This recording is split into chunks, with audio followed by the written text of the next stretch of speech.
Bharat taxi ड्राइवरों से बातचीत कर रहे हैं। इससे पहले भी उन्होंने भारत टैक्सी ऐप को लॉन्च किया था और अब संवाद आप देखिए।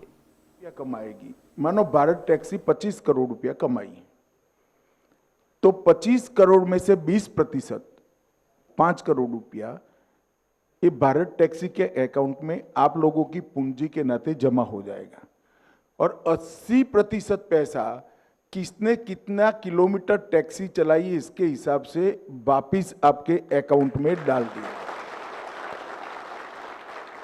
मेरी बात गले उतर रही है ना भैया?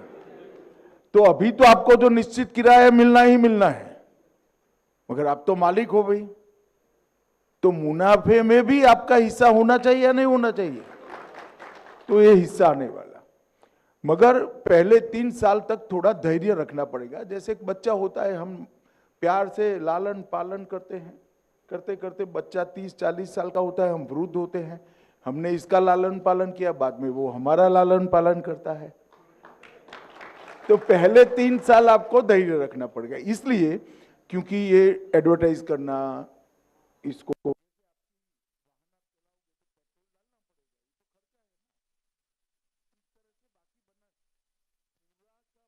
एस्टैब्लिश करना, ये प्राइवेट कंपनियां इस पर जो स्पर्धा थोप देगी गलत प्रकार की, क्योंकि वो तो कमा कर बैठे हैं, तो इसको स्ट्रगल करने में 3 साल होंगे और 3 साल में हम देश के हर शहर में लगभग पहुंच जाएंगे। ऐसा हमने रोड मैप बनाया, जहां जहां म्युनिसिपल कॉरपोरेशन है हम 3 साल में पहुंचे, तो ये संख्या हमारी बहुत बड़ी हो जाएगी।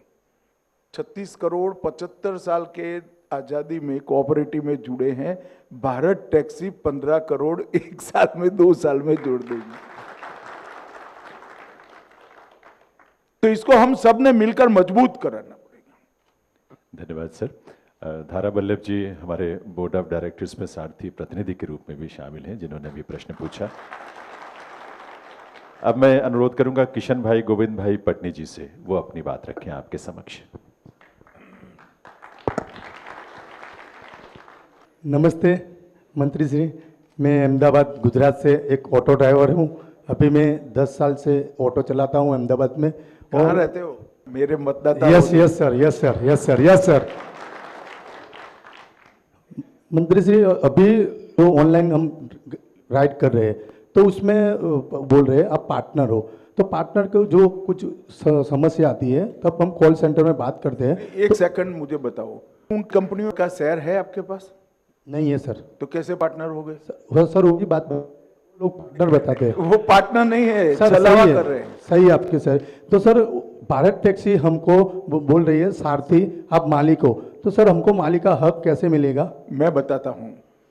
भारत टैक्सी में अभी हम सब छोटा छोटा काम करते हैं, सारथी है। हमारे पास इतनी पूंजी तो है नहीं कि इतना बड़ा कंपनी खड़ा कर ले।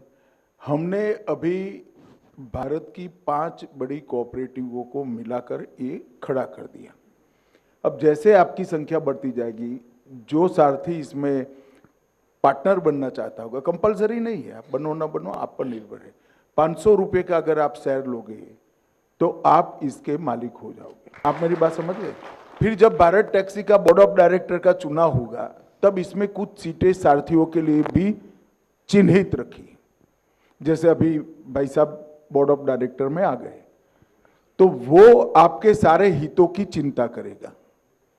अगर भारत टैक्सी सारथियों के पक्ष में कोई नीति नहीं करती है, तो ये तो आपका प्रतिनिधि ना चिल्लाएगा कि ऐसा नहीं चलेगा भाई, हमारी कंपनी आप ऐसा कैसे कर रहे हो। मुझे बताओ भाई, उन कंपनियों के बोर्ड में आपका कोई प्रतिनिधि है? नहीं सर, नहीं सर। यहाँ पर है, यहाँ पर है। तो आप मालिक हुए या नहीं हुए? Yes sir, yes sir. तो यही कंसेप्ट है भाई, आपका कोऑपरेटिव है, आपको चलाना है, मगर इतना रखना मैं आऊं तो कभी चाय पिलाना भाई, बाकी तो क्या है यार इसमें।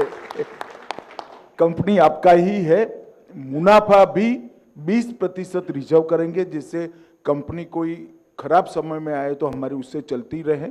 80% मुनाफा पर किलोमीटर वापिस दे दिया जाए।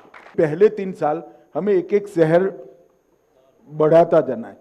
अभी दिल्ली एनसीआर बढ़ा है, तब राजकोट बढ़ाएंगे, वो तो पहले 3 साल हमारा एक्सपेंशन में जाएगा। 3 साल के बाद जितना भी मुनाफा होगा 20% कोऑपरेटिव भारत टैक्सी में रहेगा और 80% हमारे सारथी भाइयों को वापस दे दिया जाएगा। धर्मेंद्र कुमार वर्मा जी, उनसे अनुरोध करूंगा कि वो अपनी बात आपके समक्ष रखें। आदरणीय मंत्री मनोज जी नमस्कार। मेरा नाम धर्मेंद्र वर्मा है और मैं उत्तर प्रदेश के औरैया ज़िले का रहने वाला हूँ और यहाँ पर दिल्ली में रोहिणी सेक्टर 20 में रहता हूँ। और ये जो एबेस्ट कंपनियाँ हैं इसमें लगभग मैं 10 साल से गाड़ी चला रहा हूँ। मोटे कमीशन को लेकर के हम 12, 15, 16 घंटे गाड़ी चलाते हैं, लेकिन अपने परिवार का जो है पालन पोषण अच्छे से नहीं कर पाते। तो भारत टैक्सी जो दावा करती है कि ड्राइवर को पूरा पैसा मिलेगा, कोई कमीशन नहीं कटेगा, तो ऐसे में भारत टैक्सी ये कब तक रन कर पाएगी? कब तक मतलब हम ड्राइवरों को कहाँ से देगी ये सब जो सुविधाएं दे रही है? देखिए ऐसा है, एक तो बैठ जाइए आप। जी सर। पहले एक बात समझिए, भारत टैक्सी का उद्देश्य कोई कंपनी की तरह बड़ा मुनाफा कमाना नहीं है। भारत टैक्सी का उद्देश्य है हमारे सारथी भाइयों को मजबूत करना।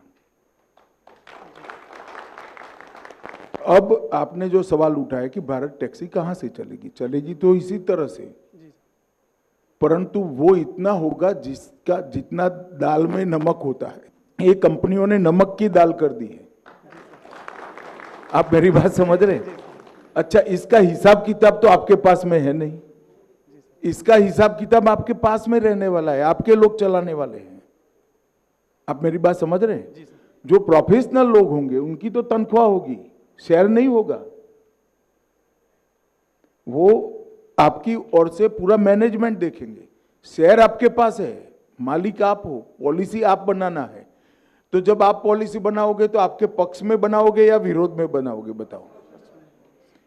मगर सोने के अंडे देने वाली मुर्गी की कहानी सुनी है सबने? जी सर। एक व्यक्ति का, उसके घर पर एक मुर्गी ने एक दिन सोने का अंडा दे दिया, दूसरे दिन भी दिया, तीसरे बड़ा खुश हो गया कि मुर्गी भाई सोने का अंडा दे रही है, बड़ी अच्छी बात है, मैं तो धनी हो गया। फिर एक दिन रात को उसको विचार आया कि ये रोज एक अंडा दे रहे, कितने अंडे अंदर पड़े होंगे, लाओ एक गर्दन काट लेते हैं, सारे अंडे एक ही दिन निकाल देते हैं। तो दूसरे दिन उसने वो करा, एक भी अंडा निकला नहीं। तो हमारी खुद की कंपनी को समझकर कोऑपरेट करना, सहकार करना, ये हमारा सिद्धांत होना चाहिए। और इतना मानकर चलो कि जैसे गाय का दूध का हम दोहन करते हैं, शोषण नहीं करते उसका। मेरी बात समझ में आ रहा है ना? भारत टैक्सी दूध का दोहन करेगी, आपका शोषण नहीं करेगी, इतना निश्चित मानकर चलो। धन्यवाद सर। नरेश कुमार उपाध्याय जी से मैं निवेदन करूंगा, अब वो अपनी बात रखेंगे आपके समक्ष। माननीय नमस्कार, मेरा नाम नरेश कुमार उपाध्याय है और मैं मेरठ उत्तर प्रदेश का रहने वाला हूं और पिछले 12 साल से मैं टैक्सी चला रहा हूं। माननीय, सबसे पहले तो मैं धन्यवाद देना चाहूँगा हमारी भारत सरकार और सहकारिता को, जो हमारे लिए भारत टैक्सी लेकर आई है, जिससे हमारी दिशा और दशा दोनों बदलने वाली है। मान्यवर, मेरी दशा तो अभी से बदलना शुरू हो गई है, क्योंकि अगर बात करें हम पिछले जनवरी की, तो मैंने 20,000 प्लस का जो कमाई भारत टैक्सी में किया है सर। और उससे भी ज़्यादा खुशी तब हुई जब मुझे पता चला कि हमें नई गाड़ियों के लिए इसमें लोन भी दिया जाएगा, और उससे भी ज़्यादा खुशी तब हो गई जब हमें पता चला कि हमारा इंश्योरेंस भी किया जाएगा। तो बस ये सारी चीज़ें किस प्रकार हमें उपलब्ध कराई जाएंगी। देखिए भाई, योजना कैसे बनाई है कि एक बड़ा कोऑपरेटिव मूवमेंट है, इसमें कोऑपरेटिव बैंकें भी है, तो आपको लोन देने में बड़ी दिक्कत आती है या नहीं आती है?